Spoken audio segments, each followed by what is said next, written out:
the crown, roll keys to bats. My team, my vision, placing bold bets. Strategies drawn with passion and might. Gridiron tactics will overnight. Set my lineup, it's time, gotta make that call. Dynasty dreams, I won't let them fall. Every yard, every play, it's all on me. The future's bright, champions you'll see. Hold the line and fight the sound. In Dynasty, we'll own this ground. Trading players, build it strong. In this league, we'll right the wrong.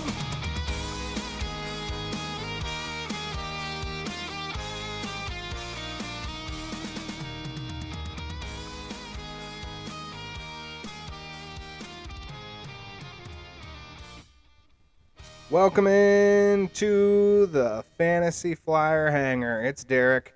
It's time for your flyer of all the fantasies. It is Welcome to the Jungle. That's the name of this episode.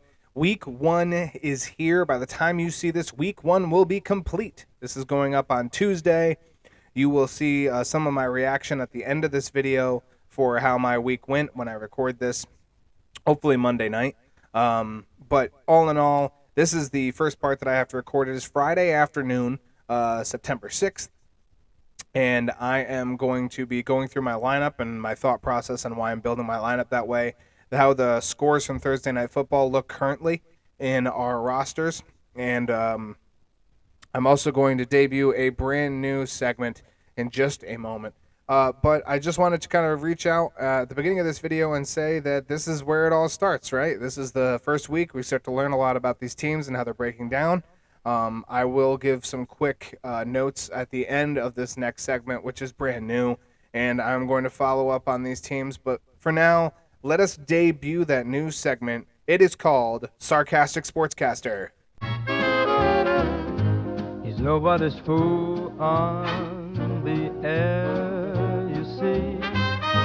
He's giving them sass with a smile, carefree. He's a sarcastic sportscaster, sarcastic with poor stature. Sarcastic sportscaster is here.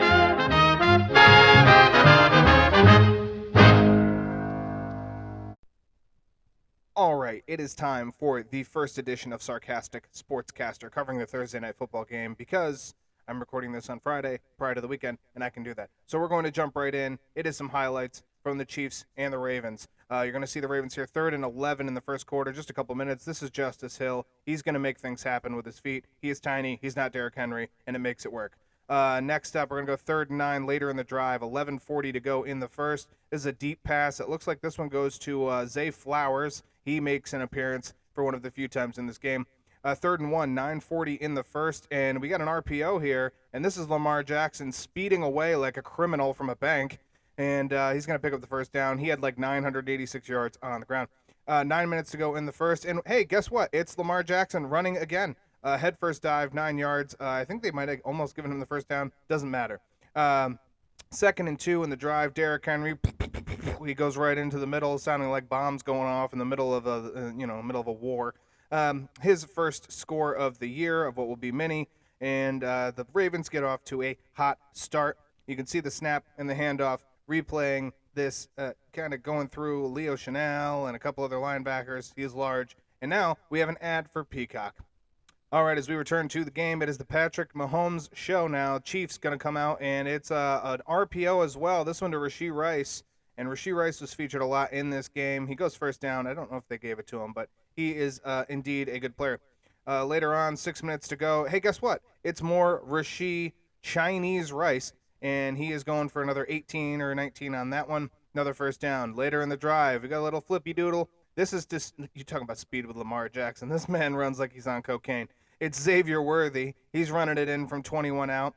He is first touch, first score of his NFL career, and he's going to be valuable to this Chiefs team. Yeah, you can see him here, the number 1. He's going to not go forward. He's going to go around the edge, and it's an end around, and he's just like, whoop, whoop, whoop, whoop, whoop.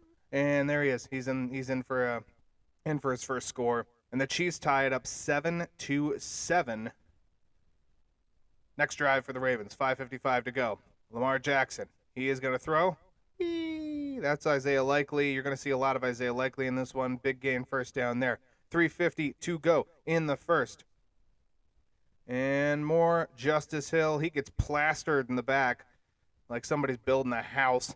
And that is going to bring fourth down. Chiefs get the ball back. Chiefs going hard right out of the gate. It is Patrick Mahomes. Little weep. This is going to Isaiah Likely. Nope, not Isaiah Likely. Isaiah Pacheco. That's correct. He makes a man miss. He takes off, gets 20-some yards on the ground. Very next play, Patrick Mahomes inside to, hey, look at that. It's Rashee Rice. He's going to take another 17 or so up the middle. First down. 30 seconds to go in the first. It is Patrick Mahomes doing what Patrick Mahomes doesn't normally do, and that is get sacked. He got sacked here. Good job by Ajabo. And here we go. Back to the Ravens. Still 7-7 in the second. And then Lamar Jackson decides that the football isn't that important, and he's just going to give it back. So the Chiefs have it in their own red zone to start the second half, and the Ravens are doing non-AFC championship things. Juju Smith-Schuster gets the target from Patrick Mahomes immediately, and also everybody remembers why Juju Smith-Schuster should not be playing football. Drops that one. Comes to a kick. Harrison Butker up the middle. Going to fast forward a little bit in the game. Coming down here. And we got another ad. And yet another kick later on in the first half. 5:40 to go from Harrison Butker. And it is 13-7 in favor of the Chiefs. All right, ensuing drive. 5 minutes to go. Derrick Henry up the middle. He's going to get some yards. And then he's going to continue to get the ball. Or does he? Lamar Jackson, he can run as well. He has legs. He lost weight. He seems to be fast. Good dive there. First down, Lamar Jackson. Here come the Ravens trying to at least keep this game competitive. Lamar Jackson scrambling, jump throw, ugly as all hell, and nothing going there. So now it's Justin Tucker, two of the best kickers in this game. Justin Tucker from 9 years away. And this, of course, isn't exactly the most accurate. He's missed 11 for his last 21 from beyond 50 yards, and then he missed that one as well. Patrick Mahomes throwing to I don't know who. Wasn't somebody in a red jersey. He should try and fix that next week. Baltimore is back with the football with 1:30 to go in the first half. And Lamar Jackson here going to do a little whoopsie-daisy. He goes for a first down. Then it's a sidearm throw. Who does Lamar Jackson think he is? That Mahomes guy? Likely going out of bounds, 27 seconds. Next play, Lamar Jackson coming in, very hesitant to Likely, who doesn't go out of bounds. He decides to try and pick up yards. They are out of timeouts at this point right now, so 13 seconds. They're going for the end zone, and it's blocked and knocked down by Leo Chanel. Good defense, incomplete pass. Baltimore has one more shot here. And a bunch of nothing going on there. And so it's going to be one more field goal for Justin Tucker. And at the end of halftime, beginning of halftime, the entire halftime, it is 10-13. Into the third quarter we go. Patrick Mahomes takes his time. Hey, look who's wide open again. It's Rashee Rice. You know, if he had Xavier Worthy's speed, he'd be gone there. But unfortunately, he does not, so he only gets 25 yards. And moving along a little further, 13:30 to go in the game. A little play action here from Mahomes. He does a little other whoopsie-daisy, avoids the sack, and it is Justin Watson in the middle of the field. Great pass and throw there. And then here comes this is, I don't even know who that was. Is that Carson Steele? Nope, that is Noah Gray. Noah Gray to the 3-yard line. And then Isaiah Pacheco with a little counter action. He's going to go right up the middle, and after about a couple books setting up some camping supplies, something like that. The refs decided to let this one play out, and Isaiah Pacheco ends up in the end zone with a touchdown, his first of the year. So we have a touchdown for Worthy. We have a touchdown for Henry. We have a touchdown for Isaiah Pacheco, and we have no passing touchdowns between either of these teams. After I ignore another useless ad because they don't work on me, nor do I know they work on a lot of people, we come back to the football game on YouTube. A little bit of extra push there from Patrick Mahomes. Points to you, sir, for just lowering the shoulder and going in for it. He's laying the brick to the back of, I don't know, whoever that was he put. Anyway, later on, we got extra point barely goes in. Now it is the Ravens' turn to kind of come back, and this is Justice Hill, who continuously just gets forgotten about by the Chiefs' defense. I don't know if they figured it out. He had like 6 receptions at this point, led the team. Lamar Jackson, 10 minutes to go. This one is out to Mark Andrews, who makes an appearance. If you were designing your milk cartons, you can put them away. There's Mark Andrews doing something in this football game.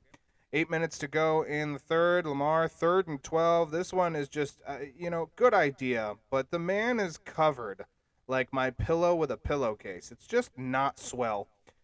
Chiefs get the ball back. Chiefs, hey, speaking of making an appearance, is that who I think it is? Sure is. It's Travis Kelce. 6 minutes, 20 seconds to go. More Rashee Rice, because you can't get enough rice in your diet. 5 minutes to go. Chiefs still with the football. 2nd and 7 here. This is a little screen play that's going to go up the middle for Samaje Perine, who picks up the first down. Welcome to the Chiefs. 3 minutes, 50 seconds to go. Travis Kelce in motion. Hey, look at that. It's Samaje Perine, except that pass is a little too far in front of him. Maybe if he put on his PF Flyers, he would have gotten it. Ravens get the ball back. 3.5 to go in the third. Lamar Jackson is zipping it to Rashad Bateman, who also finally makes an appearance in this game. That was his first catch. And then more Lamar Jackson, little I don't know where to go, and then I'm going to go, and he just goes for about 20 yards on the ground. Good run. Jackson had over 100 rushing yards in this game, was by far the leading rusher for the Ravens. Beginning of the fourth, and this is just a little, I don't know, making something out of nothing. Isaiah Likely on the reception on a blown play, and then he's just going to do whoop, and then he's in for a touchdown. Likely showing off the playmaking ability. Jackson with a great throw on the run, and Baltimore's back in this thing. They kick the extra point, and it is 20-17. Let's see. I'm going to try and fast forward just a little bit. Beep, beep. And there's the extra point, and now we're back to the Chiefs. Little action right, more Rashee Rice from Patrick Mahomes with 13:30 to go. The Chiefs trying to kind of play keep away here. A little bit of scrambly doodle at first, and then a great throw and a great catch there. That was more Noah Gray.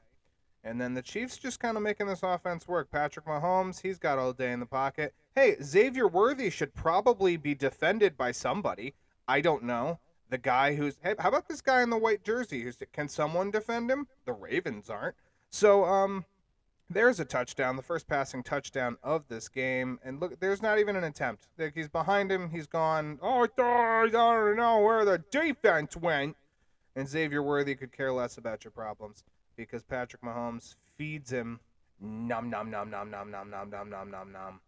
And then after the extra point, it is 27-17. Ravens get the ball back. It's an end around for Zay Flowers to open the drive. He's going to get about 8 here. A little whoopsie doodle on the next play from Lamar Jackson, and it's a first down. Pick up a 6 or 7. And we're down under 8 minutes to go. The Ravens kind of got to get rolling. Little pass here to Mark Andrews, who I forgot that he could run after he caught the ball. I don't know. 4th and 1, Derrick Henry is going to go up the middle and freight train himself to a first down and into the red zone for the Ravens. 3rd and 6 here, 5 minutes to go in the fourth. Lamar Jackson got to continuously make something happen. And he makes the probably shaky decision to run for it. He picks up 4. And then we have yet another ad that I'm going to ignore.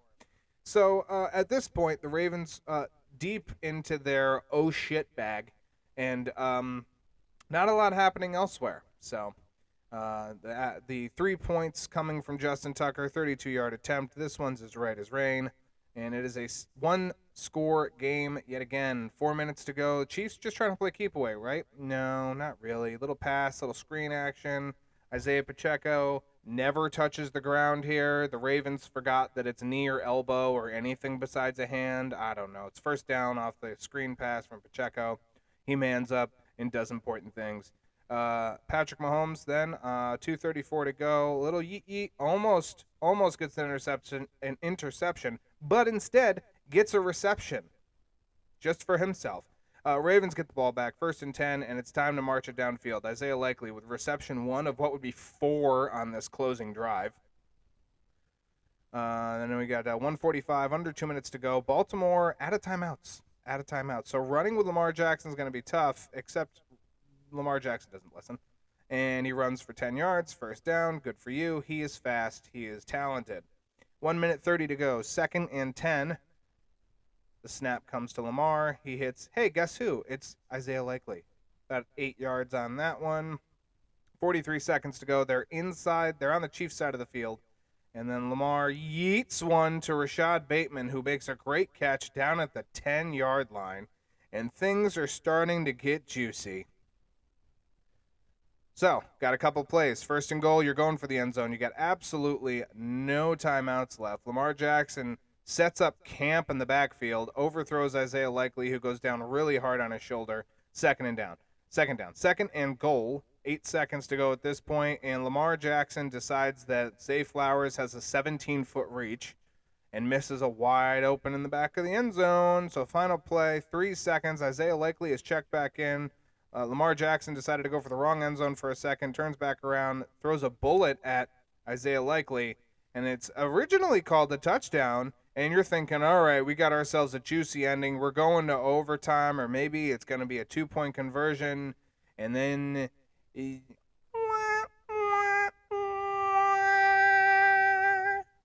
and the foot is out of bounds after a replay. They do have many of these things called cameras, and they miss nothing. This toe by about half an inch on the out-of-bounds line. The pass will be incomplete, the game will be over, and the Chiefs will walk away with a 27-20 victory. I do hope you guys enjoyed that first episode, and hopefully of many, depending on copyright claims, for the Sarcastic Sportscaster. Now we're going to roll right into looking forward to the weekend. We're going to go into my Fiddy Tree Dynasty team and go over the lineup, and you'll kind of hear some of my thoughts on how it's building. This will be the last part that I'm recording on Friday, and then you will see it's a tiny bit of a follow-up on Monday that will be at the end of this video, so strap in. All right, we will take a look now at the first game, how it's going so far after Thursday Night Football. Again, I'm recording this on the 6th of September, and just so we got some proof in here. Clear off a lot of these notifications. And there's my proof. There, just so you guys aren't, we're not making anything up here. And it's 2:05 on the 6th of September. So let's real quick talk about the lineups that me and Wacker have set. Wacker, again, I think made one of the biggest improvements during the offseason. So it's important for him to start off on the right foot. And I think I've made really good improvements so far as well. Currently, win probability sits with Wacker. Even after the Thursday Night Football game. A little underwhelming came from Travis Kelce, who was his starter, but we will take a look at the screen right now. I have Kyler Murray and Matthew Stafford. Stafford is going to be interesting. I don't know. I like the secondary for Detroit. I'm playing people out of the secondary from Detroit, so it's kind of a win-win for me how this game goes. With any kind of luck, it will be a little bit of both, but it almost never works out that way. It's tough to bet against yourself in your lineup, so Kyler Murray, I have to start him. He's the big name in the fantasy world out of my quarterback room. On the other side of the scoreboard, Anthony Richardson and Caleb Williams. You knew Richardson was going to start. He should play. Caleb Williams, the rookie quarterbacks to start their first game, 0-14-1 on opening week. So in the last, 21 years or something like that, when they're the number one pick. So be interesting to see if Caleb Williams can overcome that against the Tennessee defense. They should be halfway decent. Running back position, I have Saquon, Jerome Ford, Rachaad White. It's pretty standard. Rachaad White having a projection at 22.8 points is just absolutely tender. I don't know if that's actually true and will live up, but Saquon plays tonight when I'm recording. Of course, this will be after all is said and done. When you guys see this, you'll know exactly how these points work out. Jerome Ford versus Dallas. I do think he's going to be the main back most of the time. I know Dallas' defense is nothing to mess with. I actually have Jerome Ford with a touchdown tonight because that just sounds like Dallas, me being a Dallas fan. Across the way, the advantage for me goes Gus Edwards, Antonio Gibson, Tony Pollard. I have the advantage in as far as the running back scoring goes. I think the quarterback position actually favors Anthony Richardson. I think the ceilings for both of those guys are higher than Stafford and Kyler. But with that said, it all comes down to how this works out. I mean, Pollard 50-50, Tennessee, that seems to be their plan. Antonio Gibson handcuff, going to be involved still, though. And then Gus Edwards, obviously the running back one for the Chargers, will probably still cede some carries to J.K. Dobbins. And I don't know. It's going to be interesting to see how that plays out with the whole offensive scheme. Definitely got some big help out of my wide receiver room with Rashee Rice, 7 for 103. And I guess he had a tackle, which is interesting. I thought he had more than 7 and 103, too. I thought it was 8 and like 110, but okay. Life goes on. I have Higgins, Michael Pittman, Rashee Rice, Khalil Shakir for my 4. I may switch Shakir between now and Sunday morning when the next games start after tonight, obviously. Tonight being, I don't have any wide receivers for Green Bay or Philadelphia, so I'm not worried about that. But I may switch Shakir. I may go Jameson for Sunday night. I have another option as well, but I'm probably between Shakir and Jameson Williams. On the other side, Nico Collins, Drake London, George Pickens, Garrett Wilson, all top 30 wide receivers in their own right. And to honestly think that I'm only probably 6 or 8 points behind on projections between this group is it's nice actually, because I did not think that my wide receiver group was quite that stout. So we'll see if they perform up to it. The interesting part here is if Pittman does well, Richardson's going to have to throw the ball at some point. He's not just going to be a running quarterback. That will obviously help his ceiling, but I think Pittman is still in for 7 or 8 targets here, at least. And there's no Josh Downs, who was ruled out about a half hour before I started recording. So to the tight end room, it's Kelsey, only giving him 6.4 points, which is below projection, I think, by about 5 points. Trey McBride, however, again, kind of the opposite from Pittman and Richardson, is I have Kyler and then there's Trey McBride. The difference is that McBride's probably the number 2 option behind Marvin Harrison, you would think. But it'll be interesting to see how they flex in Marvin Harrison in this first game. And it may help Trey McBride hit that 13-point projection or even above it. I would not be surprised to see Trey McBride get a touchdown here. He's a great tight end. Zach Ertz and Noah Fant for me. Again, no Hawkinson. I did read a report that TJ Hawkinson was on my IR. They're eyeing a week 6 or week 7 return, which is earlier than I thought we would get TJ Hawkinson. I was thinking week 10 roughly. And to hear that is kind of promising for my tight end room. Barring 2 ceiling games from Zach Ertz and Noah Fant, despite the 6 points from Travis Kelce, I think he has the tight end room pretty much locked up. For the defensive end, basically for the defense, we'll just go the whole defense. I have Will Anderson, Jadeveon Clowney, and Jared Verse starting. He has Joey Bosa, Myles Garrett, Montez Sweat. The projections seem really low for these guys. I'm seeing 2, 3, and 4. 1 sack will put these guys at like 6 points, so I'm not entirely sure about how all that breaks down. Jared Verse is probably going to see a lot of this game. He has good run defense as a defensive end, and obviously Detroit running with Montgomery and Jahmyr Gibbs. The former UAlbany standout will probably have to be on top of his game just in his NFL debut. Linebackers, Devin A. Diablo, Tyrell Dodson, Jeremiah Owusu-Koramoah, and Shaq Thompson. And you see, there's the perfect example. If you look at Wax linebackers, he got 9 points. I'm sure his projection was probably below 2, just like the rest of these guys are. Eric Kendricks, Patrick Queen, Logan Wilson, all running. I'm not even going to pay attention to these projections. I don't think any of them make sense. You get a couple tackles here above this anyway, which most linebackers will. But Patrick Queen against Atlanta will be interesting. Atlanta probably going to be passing more. I can see a lot of action out of Patrick Queen this week. I think he takes the linebackers, and we're going to be pretty close on defensive ends. I wouldn't be surprised if he got me on defensive ends as well. Cornerback position, Taron Johnson and Paulson Adebo for Chris, for Wacker. And then I have Darius Slay and Devon Witherspoon. Again, I may switch out Slay before tonight's game. If I do, coming down here, it would probably be Terrion Arnold, just because of the tackling ability. You're going to get a lot of passes. Matthew Stafford could have 325 yards passing. And Sauce Gardner as well. There's a good passing opportunity. So I may swap those two. I may swap out Darius Slay for Terrion Arnold, for example. The Witherspoon's a lock for me, I think. Again, projection's really low. I think I take the quarterback battle between the two, barring anything explosive. And then the safeties, he has Taylor Rapp and Xavier McKinney. I have Brian Branch and Jaquan Brisker. There is a bit of a Here's a bit of a conundrum between me starting Matthew Stafford, then have Brian Branch and Terrion Arnold back there. But if you're looking for straight tackles, I think Branch is going to have a better chance at an interception. I think there's going to be a better tackle for Terrion Arnold, just being perfectly honest. Could be a bad assessment there. It's tough to really weigh that, to be honest, right? Um, I'm more of the belief that there is uh, I'm more of the belief that there is more leeway on the defensive end than there is on the offensive end, especially considering there are tackles you can get points in several different ways. So it's just going to be interesting to see how they split Terrion Arnold in his debut. I think Brian Branch uses a lot more snaps. So I'm in the air between Slay, Arnold, and Sauce. Obviously, Sauce Gardner is an amazing cornerback, but it's gotten to the point where NFL quarterbacks almost avoid him.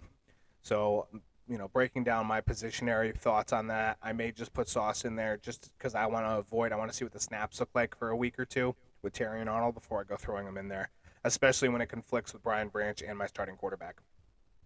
Jaquan Brisker at 1.77 points is absolutely insane. He averaged 11 fantasy points before, no, it wasn't 11, 9. 9 fantasy points last year before we did the scoring change. If he's healthy, which it looks like they've removed his Q tag, I especially against the passing, what should be a more balanced passing offense in Tennessee, I like Brisker a lot. He can get a sack or two. It's not out of the realm. He has a lot of tackles, and then, of course, there's the interception value as well. So I like what I call Brisker Biscuit, and I think 1.77 is insulting. On the other side, Xavier McKinney also probably insulting at 2.6 points. He plays tonight. Going to be interesting to see how he breaks that down. Eagles probably going to be a hair more run-centric, but I don't think that hurts Xavier McKinney. The addition of Saquon Barkley in that backfield.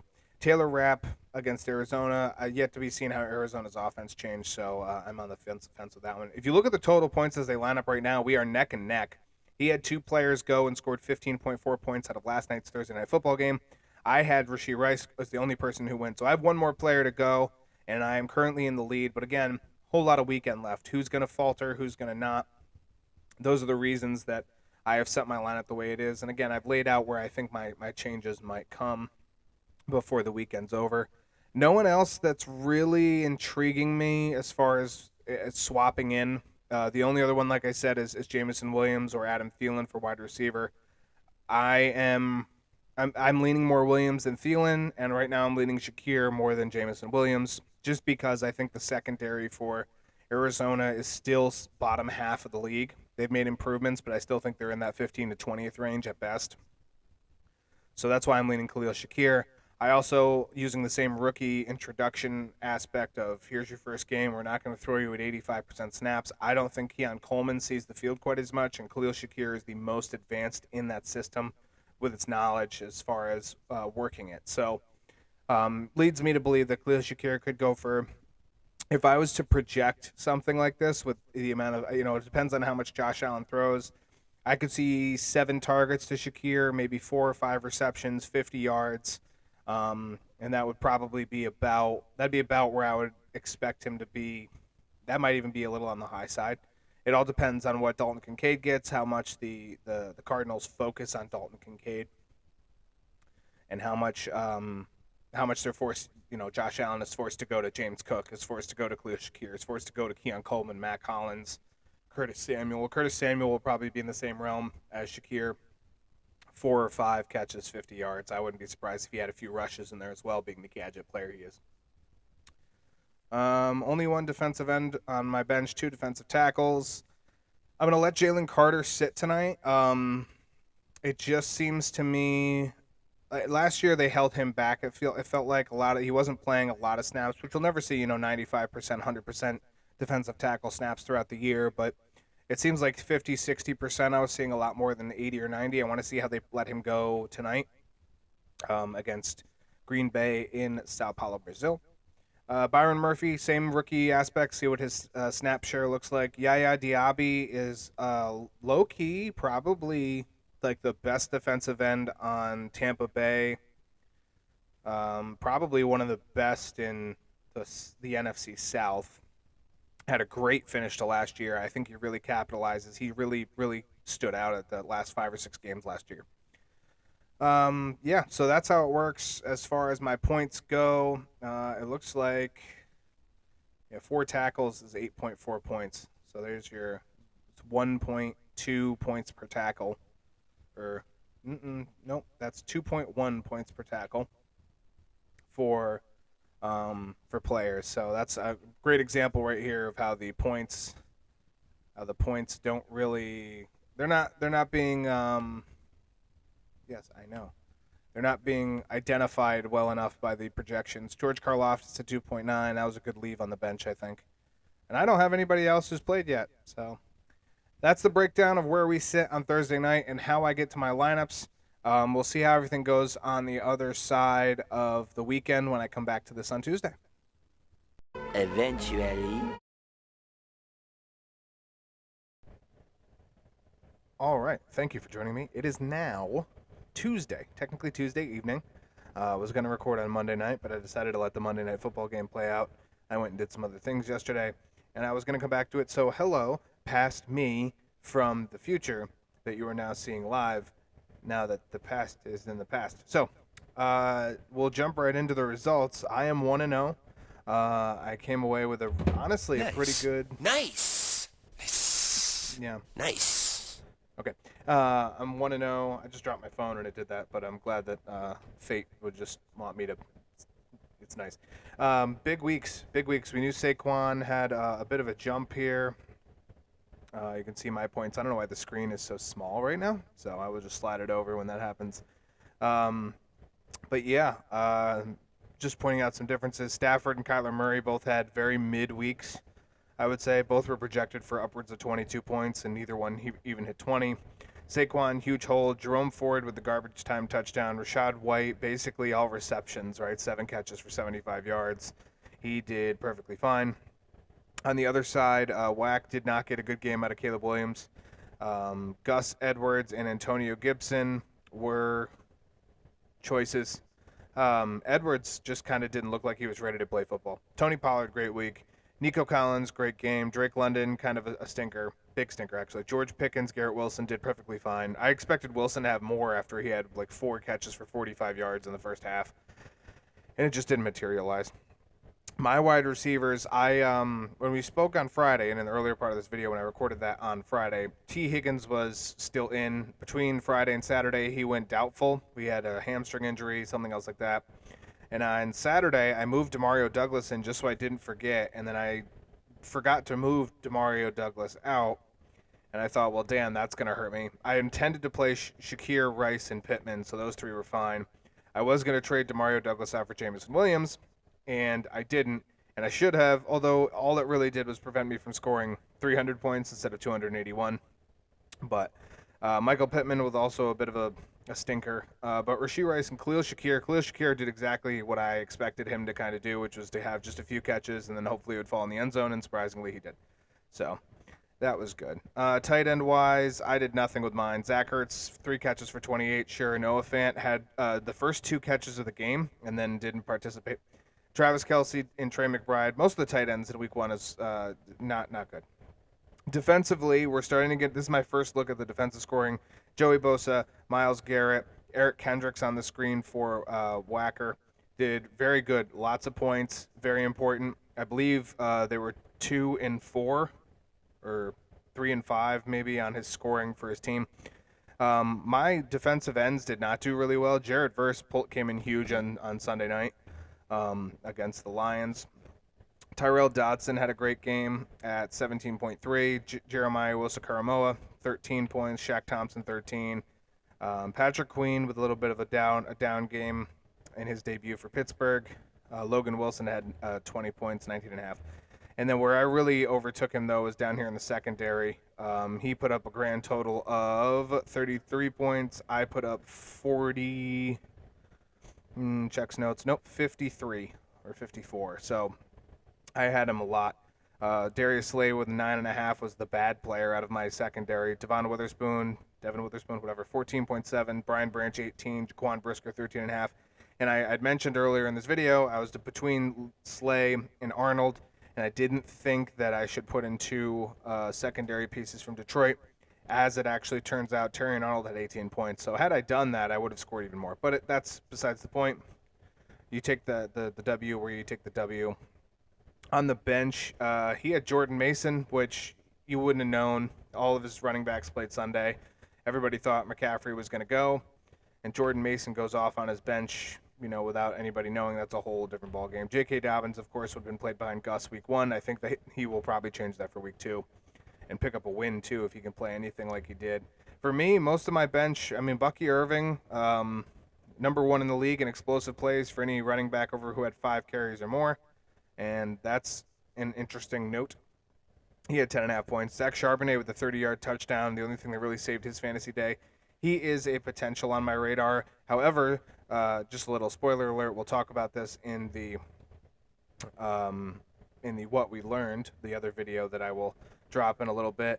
Jalen Wright actually may be the lead back for Miami this week because Devon Achane and Raheem Mostert are dealing with injuries after just 1 week. So, but yeah, looking through a lot of more of the depth pieces. Jameson Williams, there's the 24.5 points on my bench.